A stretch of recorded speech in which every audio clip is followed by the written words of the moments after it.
2, 3 독서 과정을 성찰하며 책 읽기. 자, 이렇게 보시면 될 것 같고요. 자, 안으로 들어갈게요. 자, 우리가 책을 읽을 때 자, 어떤 책을 읽는 과정에 따라서 자, 그 안에 읽기 전, 그 다음에 읽으면서 자, 읽은 후에 자, 여기 따라 어떤 활동이 다르단 말이에요. 이 글은 두 가지를 봐야 돼요. 하나는 지금 이 초신성의 후회라는 글 자체의 어떤 내용적인 거를 봐야 되면서 더 나아가서 읽기 과정을 같이 연결을 하셔야 됩니다. 자, 먼저 1번에 보시면 자, 먼저 초신성의 후예가 수록된 책의 표지가 보입니다. 아래 보일 거예요. 자, 이거 잘 살펴보면서 뭐 하래? 자, 거기서 읽기 전 활동을 하랍니다. 자, 읽기 전 활동. 자, 어떤 거냐? 표지를 통해서 알 수 있는 이 글의 특성은 뭘까? 자, 표지를 보면서 미리 예측하는 거. 자, 그 다음 이걸 내가 어떤 목적으로 글을 읽어야 되지? 자, 그 어떤 방법으로 글을 읽을까? 이거죠. 자, 그래서 내가 지금 글을 읽는 목적에 따라서 그 읽는 방법이 다를 거란 말이야. 내가 어떤 공부를 위해서 읽는, 학습을 위해서 한다면 꼼꼼하게 봐야 되지만 반대로 또 교양을 위해서 읽는다 그러면 어떻게 조금 가볍게 읽어도 되는 거니까. 자, 그리고 그 아랫부분에 보시면요. 이 글의 내용을 예측하면서 무슨 내용이 담겨 있을까? 더 나아가서 궁금한 것을 질문의 형식으로 써야 됩니다. 자, 질문 형식. 자, 이게 지금 어디까지? 읽기 전 활동.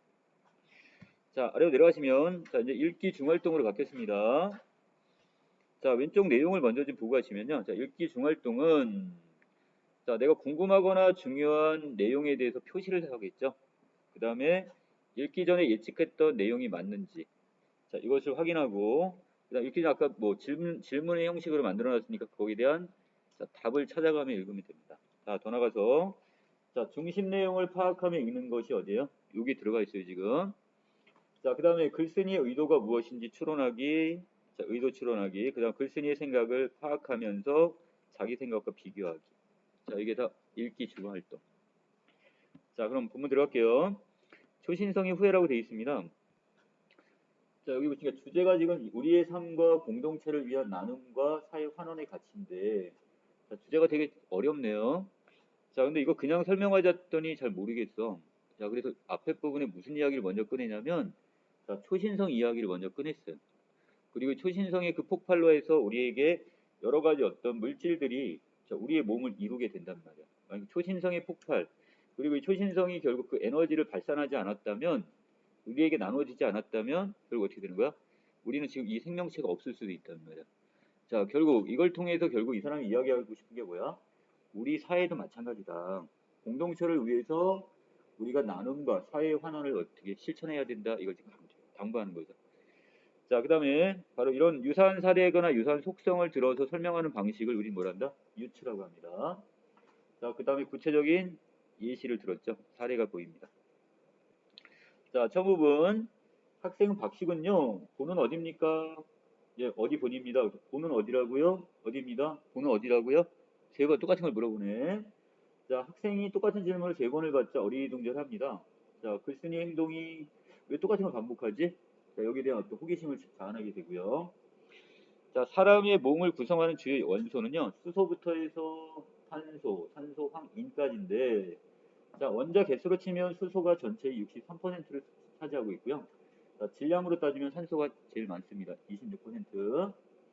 자, 그 다음에 철, 마그네슘, 나트륨과 같은 아주 미세한 양이 들어가 있지만 얘는 꼭 필요한 원소들이에요. 필수 원소들.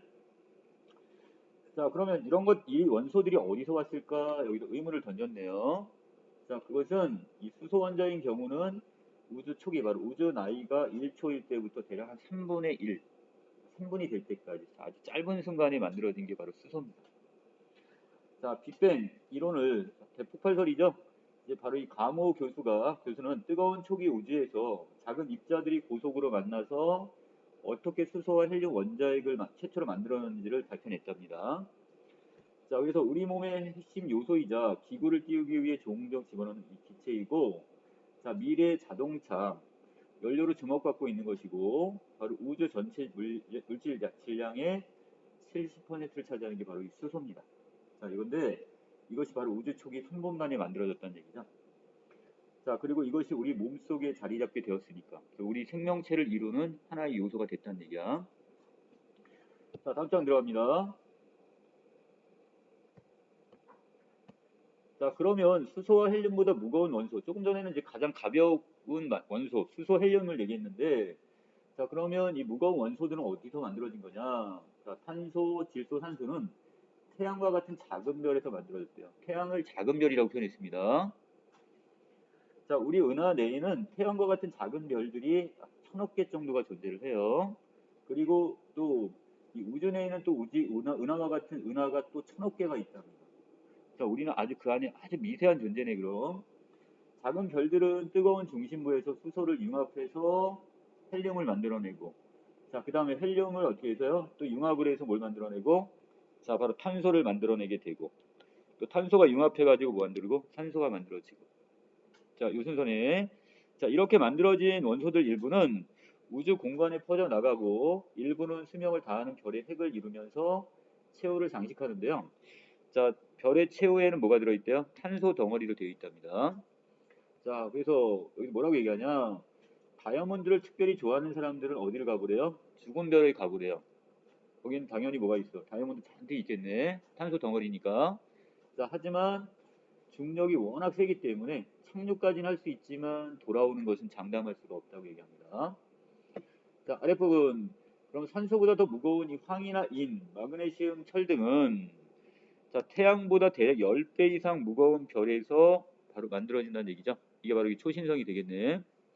자, 무거운 별들은 작은 별들보다 짧고 굵은 삶을 살게 돼요. 작은 별들이 한 100억 년을 산다면 큰 별들은 한 1000만 년 정도 짧게 살지만 자, 워낙 내부가 고온이기 때문에 산소보다 무거운 원소들도 이 연료로 쓸 수가 있고 그래서 훨씬 다양한 핵융합을 통해서 다양한 무거운 원소들을 만들어요. 자, 철이 만든 후에 무거운 별들은 바로 초신성 폭발을 하게 되는 거죠. 자, 다음 장입니다. 큰 별이 초신성 폭발과 함께 일생을 마감할 때 일부 물질은 그 폭발을 잔해가 블랙홀이나 중성자 별 안으로 갇히지만 대부분들은 우주 공간으로 환원이 됩니다. 다 어떻게 환원이란 말이 뭐야? 원래대로 돌려놓는 거잖아. 자, 결국 이 초신성 폭발을 통해서 그 물질들을 다 다시 돌려준대요.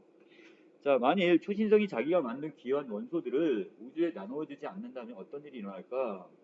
후에 태어난 젊은 별은 초기 우주가 만든 수소와 헬륨 등 극히 단순한 원소 외에는 갖지 못한 채 태어나게 될 겁니다. 자, 태양도 예외가 아니겠죠? 자, 초신성의 원소들을 우주에 나누어주지 않았다면 태양계에서는 생명체가 나타날 수 없었을 겁니다. 바로 이게 자, 바로 생명체를 이루는데 이 초신성이 그만큼 큰 역할을 했다 이렇게 보시면 되겠네요. 자, 아래입니다. 자, 우주 전체로 보면 무기물 우주가 될 거예요. 자, 그래서 우주가 시작되고 팽창하고 별과 행성이 만들어지고 은하가 탄생하고 하지만 평화로워 보이는 이 우주에는 이렇게 무기물 외에는 단 어떤 숨쉬는 것도 있을 수가 없답니다. 자, 바로 생명이 없는 우주가 되겠네요. 자, 그렇다면 결국 뭐가 이 초신성의 어떤 폭발로 인해서 이것이 생명체가 지금 생겨났다 이렇게 봐도 되겠네. 자, 중간에 갑니다. 결국 우리 몸속의 원소 가운데 수소는 초기 우주가 그 외 다른 원소들은 모두 작고 큰 별들이 제공한 거라고 보시면 됩니다. 특히 산소보다 무거운 원소들은 대부분 태양이 태어나기 전 그러니까 한 46억 년 전에 어느 날 이 근처에 살다가 초신성 폭발과 함께 생을 마감한 이름 모를 어느 거대한 별이 만들었을 가능성이 큽니다. 자, 즉 70억 지구 인구는 모두 한 별의 흔적을 공유하고 있다. 이런 결론을 내렸네요. 자, 이 말을 두고 그럼 우주 안에 있는 모든 태어난 행자는 다 통제라고 우기는 거 뭐가 다를 바 있어? 이렇게 얘기하겠지만 그래도 신기하지 않은가? 우리 몸의 구성 요소를 이렇게 살펴볼 수 있다는 것이. 자, 다시 물어보네요. 학생의 본이 어딥니까? 물어봤더니 뭐라고 대답해요? 결국 내가 초신성으로부터 어떻게 했다? 결국 에너지를 받았다 이 뜻이 되겠네. 자, 여기에 대해서 종종 우리 사회에도 바로 이런 종종 초신성과 같은 역할을 하는 사람들이 있다. 바로 어떤 사람들?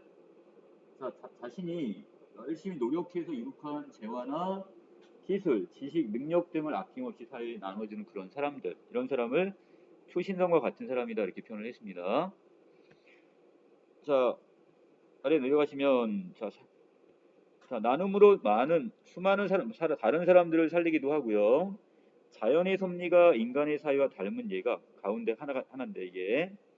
자, 언젠가 우리 대학에 강사로 오신 분이 이런 얘기를 했어요. 그 연사분께서 강연을 지금 하시면서 자, 뭐라고 얘기를 하냐. 자, 여기 앉아 계신 여러분이 만약에 아무것도 안 하고 산다면 결국 평생 5천 명의 노동자에게 기대어 사는 거나 마찬가지래요. 자, 결국 그 5천 명의 일하는 사람들에 의해서 나는 그 혜택을 받는다는 얘기가 되겠네. 자, 그런데 반대로 하지만 여러분이 어떻게 하면 열심히 한다면 오히려 여러분들이 5천 명을 어떻게 할 수 있대요? 먹여 살리는 삶을 가능할 수도 있답니다. 결국 다른 사람한테 의지할 거냐, 다른 사람에게 내가 베풀며 살 거냐, 이걸 지금 얘기하고 있네. 여러분은 어떤 삶을 살겠습니까? 나는 이 이야기를 들을 때, 우리도 꼭 초신성 같구나, 비슷한 점이 많구나, 이런 생각을 했대요. 초신성에서 출발해서 그런가? 초신성이 그저 폭발만 한다면 엄청난 충격을 일으켜 주변을 망가뜨리는 결과를 낳을 거야. 하지만 초신성은 그 폭발을 통해서 바로 뭐를 중요한 원소들을 우리에게 어떻게 환원을 함으로써 오히려 우주에 생명의 씨앗을 뿌리게 된 것 아닌가. 당신은 초신성처럼 살고 싶은가? 자, 이렇게 질문을 던졌는데요. 자, 과연 어떻게 사는 것이 올바른 삶이냐? 바로 여기는 이 초신성처럼 자기가 지금 나누고 베풀며 사는 것이 과연 진정한 삶이 아니겠는가? 자, 이렇게 의문을 던지고 끝냈습니다. 자, 서리적 표현이네요. 자, 여기까지는 보셔야 되고요. 자, 여러분 날개 부분에 몇 개 좀 살펴볼 게 있어. 자, 제일 중요한 게 바로 뭐냐면, 자, 여기 아까 도입부의 장면 삽입해서 중간중간에 대화를 집어넣네요. 자, 이걸 집어넣음으로써 뭘 줬대요? 관심과 호기심을 유발하게 되겠고요. 두 번째, 자, 교수님의 상식 통념과 다른 새로운 관점, 의도를 제시할 것을 암시하는 거. 자, 그 다음에 문답법을 활용했는데, 자, 문답법은 단락별 화제를 더 선명하게 제시를 하게 되겠고, 그 다음에 독자가 글의 내용을 좀 더 쉽게 예측하고 이해할 수 있도록 도와줍니다. 자, 또 문제 많이 나오는 게 바로 이거예요.